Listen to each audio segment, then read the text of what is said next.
Welcome dear students.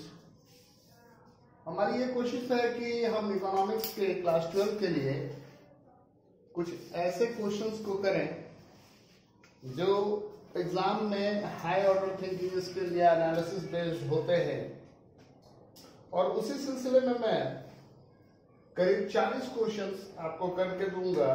आप मेरे साथ बने रहिए और सीखते रहिए। मेरा पहला क्वेश्चन है, how does the decrease in FDI? बाहर से जो पैसा आता है उसके बहुत सारी मदें होती हैं, ठीक है। जो हमारे लोग हैं वो NFIA करते हैं, net factor income from abroad. Tourist आते हैं, टूरिस्ट कई तरीके के होते हैं। गिफ्ट ग्रांट और एड मिलता है, गिफ्ट ग्रांट और एड सहायता। उसके अलावा FII जिसको कि हम लोग फॉरेन इनडायरेक्ट इन्वेस्टमेंट कहते हैं, और FDI फॉरेन डायरेक्ट इन्वेस्टमेंट। इन सारी मदों से हमारे पास जो है वो फॉरेन एक्सचेंज आता है। हमारा क्वेश्चन है कि अगर FDI में डिक्रीज होगा, FDI कम हो जाएगा, तो ये हमारे लिए एक सप्लाई शॉक की तरह होगा। इसको एक्सप्लेन करना है। देखिए, बेसिकली अगर हम देखें तो सप्लाई और डिमांड, ये डिमांड का कर्व है, ये सप्लाई का कर्व है, ये इक्विलिब्रियम प्राइस तय हो रहा है। और अब FDI कम हो गया और FDI से अच्छा खासा पैसा आता है। इसका क्या मतलब होगा? सप्लाई में रिडक्शन हो गया, सप्लाई का ऊपर आ जाएगा, सप्लाई का डिक्रीज हो गया। सप्लाई का डिक्रीज हो गया, इसका क्या मतलब है कि जो फॉरेन एक्सचेंज है उसका रेट बढ़ जाएगा, यानी आपको ज्यादा रुपया देना होगा $1 को खरीदने के लिए। Decrease in FDI leads to a decrease in supply of foreign exchange. अगर FDI की कमी होगी तो इकोनॉमी में जो है फॉरेन एक्सचेंज की सप्लाई की कमी हो जाएगी, for reasons other than change in exchange rate. और यहां पर जो है वो रीजन जो है वो एक्सचेंज रेट का चेंज नहीं है। It is a supply shock that causes a backward shift of supply curve of foreign exchange for the Indian economy। और इंडियन इकोनॉमी में फॉरेन एक्सचेंज की कमी हो जाएगी, सप्लाई डिक्रीज हो गया, प्राइस बढ़ जाएगा। कंसिक्वेंटली उसका असर क्या होगा, परिणाम क्या होगा? इक्विलिब्रियम नया स्ट्रक करेंगे। आपका इनिशियल इक्विलिब्रियम जो है वो पॉइंट E पर है, अब नया इक्विलिब्रियम जो है वो E1 पे हो गया, और उस E1 के करस्पॉन्डिंग प्राइस जो है वो P1 हो जा रहा है। मतलब प्राइस बढ़ जाएगा फॉरेन एक्सचेंज का। इसका क्या मतलब है? इसका मतलब यह है more rupees are to be paid. आपको ज्यादा पैसा देना पड़ेगा for buying a unit of foreign currency. एक यूनिट फॉरेन करेंसी को बाय करने के लिए आपको ज्यादा पैसा देना होगा। आइए क्वेश्चन 2 देखते हैं। How do the deficit BOP and surplus BOP impact the exchange rate? अब इसी क्वेश्चन को सिर्फ इतना ही पूछेगा घुमा करके, How do the deficit BOP increases borrowing requirement? Increases borrowing requirement. Borrowing requirement कहने का क्या मतलब है? कहने का ये मतलब है कि अगर BOP में कमी है, बैलेंस ऑफ पेमेंट में कमी है, तो आपको विदेश से फंड मांगना पड़ेगा, वर्ल्ड बैंक से लोन लेना पड़ेगा, IMF से लोन लेना पड़ेगा, ADB से लोन लेना पड़ेगा। Deficit balance of payments, BOP का क्या मतलब है? Balance of payment. और अगर उसकी डिफिसिट होगी, अगर उसकी कमी होगी, if the balance of payment of a country shows deficit, demand for foreign currency will increase. आपको बहुत सारे पर्पसेस के लिए फॉरेन करेंसी चाहिए, खास करके इंपोर्ट के लिए जो नेसेसरी इंपोर्ट करते हैं। Accordingly exchange rate is expected to rise, और जिसकी वजह से क्या होगा? एक्सचेंज रेट जो है वो बढ़ जाएगा। डोमेस्टिक करेंसी विल डिप्रिशिएट, जो डोमेस्टिक करेंसी है वो डिप्रिशिएट कर जाएगी, उसकी वैल्यू कम हो जाएगी। In relation to foreign currency, और फॉरेन करेंसी की वैल्यू जो है वो इंक्रीज कर जाएगी। Accordingly exchange rate is expected to fall. Domestic currency will appreciate in relation to foreign currency. और अगर मान लीजिए फॉरेन एक्सचेंज रेट गिर जाता है, फॉरेन एक्सचेंज रेट गिर जाता है, इसका क्या मतलब है कि नाउ यू नीड टू पे less for buying a dollar. तो उसका क्या मतलब है कि आपका डोमेस्टिक करेंसी जो है वो अप्रिशिएट कर गया और आप कम पैसा दे करके एक विदेशी मुद्रा खरीद सकते हैं। एक और चीज, अगर बीओपी का डेफिसिट है, बीओपी का डेफिसिट है, ठीक है, तो इसका एक और इंप्लीकेशन हो सकता है जो अच्छे से अगर सोचिएगा तो वो बात आपको लगेगा कि हाँ उसमें भी दम है। क्या? बीओपी का डेफिसिट है, इसका क्या मतलब है कि कंट्री में फॉरेन एक्सचेंज नहीं है। कंट्री में अगर फॉरेन एक्सचेंज नहीं है तो फॉरेन एक्सचेंज खरीदना है, फॉरेन एक्सचेंज खरीदना है तो फॉरेन एक्सचेंज के लिए ज्यादा पैसा पेमेंट करना है। फॉरेन एक्सचेंज के लिए ज्यादा पैसा पेमेंट करना है तो चलो अच्छा है कि हम लोकली अवेलेबल प्रोडक्ट जो है वही खरीद लें। तो बीओपी का डेफिसिट एक दूसरे एंगल से अगर हम देखें तो वो क्या करता है, बीओपी का डेफिसिट जो है वो एक्सपोर्ट को प्रमोट करता है और इंपोर्ट को सब्स्टिट्यूट करता है। तो इस क्वेश्चन को ऐसे भी याद रखिएगा और अच्छा क्वेश्चन है, पूछ सकता है एग्जाम में। कंट्री के बहुत सारे रिसोर्सेज हैं जिनका एलोकेशन होता है, बंटवारा होता है, टेंडर आता है।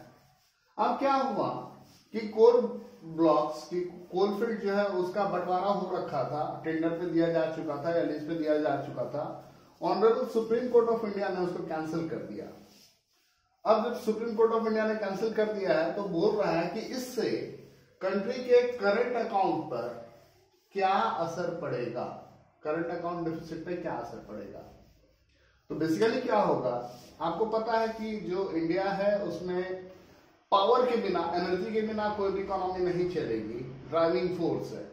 और जो बिजली हम बनाते हैं वो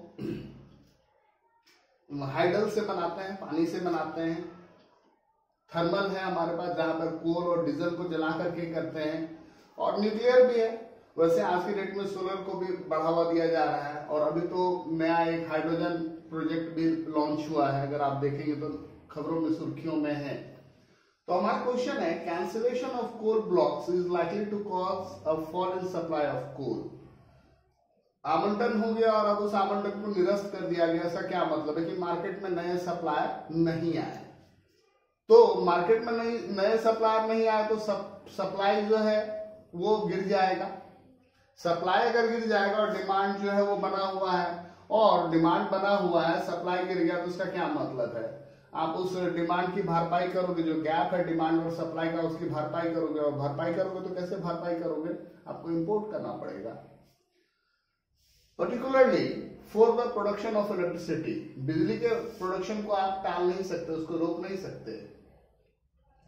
since coal is the core input for generation of power, coal जो है वो मेन इनपुट है पावर जनरेशन के लिए इन इंडिया।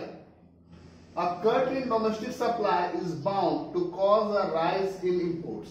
और जैसे ही यहाँ पर सप्लाई में कटिंग होगी तो उसको भरपाई करने के लिए हमें इंपोर्ट पर निर्भर करना पड़ेगा, हमको कोल आयात करना पड़ेगा। और जब कोल आयात करना पड़ेगा तो क्या होगा, हमारा तो करंट अकाउंट में बोलता है कि डिफिसिट पहले ही हो रखा है, वो सिचुएशन क्या होगा, और वर्सन हो जाएगा। This will further increase our import bill and eventually there will be a rise in CAD, current account deficit जो है वो और बढ़ जाएगा, हम और घाटे की हालत में चले जाएंगे। मेरा क्वेश्चन नंबर 4 है, बोलता है Indian rupee has been depreciating in recent times. भारतीय मुद्रा जो है उसका डिप्रिशिएशन हो रहा है, वैल्यू कम हो रही है। वैल्यू कम हो रही है, इसका क्या मतलब है कि 1 यूनिट विदेशी मुद्रा को खरीदने के लिए हमें ज्यादा इंडियन रुपए देने की जरूरत है। What effect will it have on the CAD? CAD मतलब करंट अकाउंट डेफिसिट, चालू खाते का घाटा। As a result of depreciation of the rupee, foreign goods become expensive. विदेशी वस्तुएं जो है वो महंगी हो जाएंगी, while domestic goods become cheaper। और जो हमारा लोकली अवेलेबल प्रोडक्ट है वो सस्ता हो जाएगा, जो विदेशी सामान है वो महंगा हो जाएगा। This should lead to a rise in export, और जिसकी वजह से हमारा एक्सपोर्ट बढ़ेगा। क्यों? क्योंकि डोमेस्टिक प्रोडक्ट चीप हो गया है। डोमेस्टिक प्रोडक्ट चीप हो गया, इसका क्या मतलब है? एक यूनिट फॉरेन करेंसी जो है अब हमारी कंट्री में ज्यादा गुड्स एंड सर्विसेज खरीद सकता है। एंड फॉल इन इंपोर्ट्स, और बाहर से जो हम आयात करते हैं उसमें कमी आ जाएगी। अकॉर्डिंगली कैश शुड इंप्रूव, और इससे क्या होगा कि जो हमारा करंट अकाउंट डिफिसिट है उसका जो ऋणात्मक बैलेंस है वो धीरे धीरे धनात्मक की ओर बढ़ने लगेगा, मतलब उसका सिचुएशन अच्छा होने लगेगा। लेकिन यहां पर एक और वर्ड ऑफ कॉशन है कि अगर हम कोई ऐसा इंपोर्ट करते हैं जो बहुत ही ज्यादा एसेंशियल है और जिसको हम टाल नहीं सकते, तो ऐसे में क्या होगा कि आपके करेंसी की वैल्यू कम हो गई है और आपको वो इंपोर्ट करना ही करना है। तो इसका क्या मतलब हुआ कि आप जैसे भी करके वो इंपोर्ट करोगे, और तब क्या होगा, ये जो सिचुएशन है करंट अकाउंट डिफिसिट का, उसकी हालत और डिटोरियरेट कर जाएगी, वो और खराब हो जाएगा और वर्सन हो जाएगा। But if we are importing certain essential raw materials, the imports of which cannot be cut, our import bill may swell. तो हमारा import bill जो है वो बढ़ जाएगा with the increase in exchange rate, और import bill बढ़ जाएगा, हमारा फॉरेन करेंसी नहीं है तो हम फॉरेन करेंसी भी खरीदेंगे, जिससे एक्सचेंज रेट बढ़ जाएगा। यानी एक यूनिट फॉरेन करेंसी को, डॉलर को, यूरो को खरीदने के लिए हमें ज्यादा रुपया देना पड़ेगा। अकॉर्डिंगली करंट अकाउंट डिफिसिट में not improve, in fact it में डिटोरियरेट फर्दर, और उसकी सिचुएशन और बुरी हो जाएगी। अब यहां पर है अखबार का एक हेडलाइन दिया हुआ है, स्लम्प इन ऑयल प्राइसेस, तेल के कीमतों में कमी। अब बोल रहा है कि इस न्यूज का क्या इफेक्ट होगा इंडिया के करंट अकाउंट डिफिसिट पे। तो ये न्यूज जो है ये हमारे लिए बहुत अच्छा न्यूज है। क्यों? क्योंकि हम जो है वो ऑयल के बहुत बड़े इंपोर्टर हैं। इंपोर्ट किया हुआ ऑयल पर हमको सब्सिडी भी देना पड़ता है। अभी देख रहे हैं कंट्री की क्या हालत हो गई है, जीडीपी का मतलब ही बदल गया है। जीडीपी का मतलब ही हो गया है गैस, डीजल और पेट्रोल। ग्रॉस डोमेस्टिक प्रोडक्ट नहीं हो गया है, गैस, डीजल और पेट्रोल। क्यों? क्योंकि हमको बहुत ज्यादा ऑयल खरीदना पड़ता है, गैस खरीदना पड़ता है।